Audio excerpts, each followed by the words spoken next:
జోష్న ఒక రౌడీ దగ్గరికి వచ్చి దీప ఫోటో ఇచ్చి, "నువ్వు ఏం చేస్తావో తెలీదు, ఎలా చేస్తావో తెలీదు. కానీ దీని జీవితం ఈ రోజుతో పూర్తయిపోవాలి" అని చెప్పేసైతే అంటూ ఉంటుంది.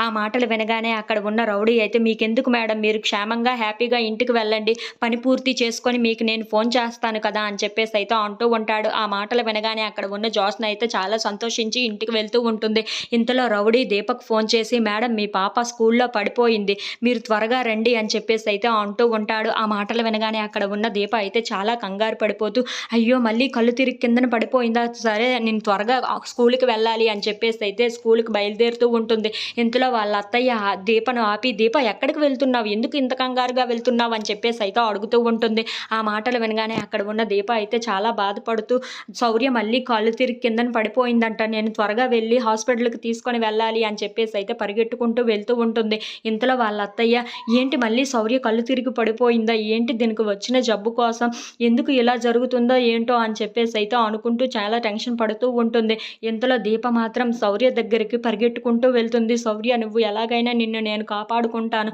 నువ్వు ఎలా ఉన్నా సరే నేను చూసుకుంటాను" అని చెప్పేసైతే అనుకుంటూ శౌర్య దగ్గరికి పరిగెట్టుకుంటూ వెళ్తూ ఉంటుంది. If you like this video, please like, share and subscribe friends.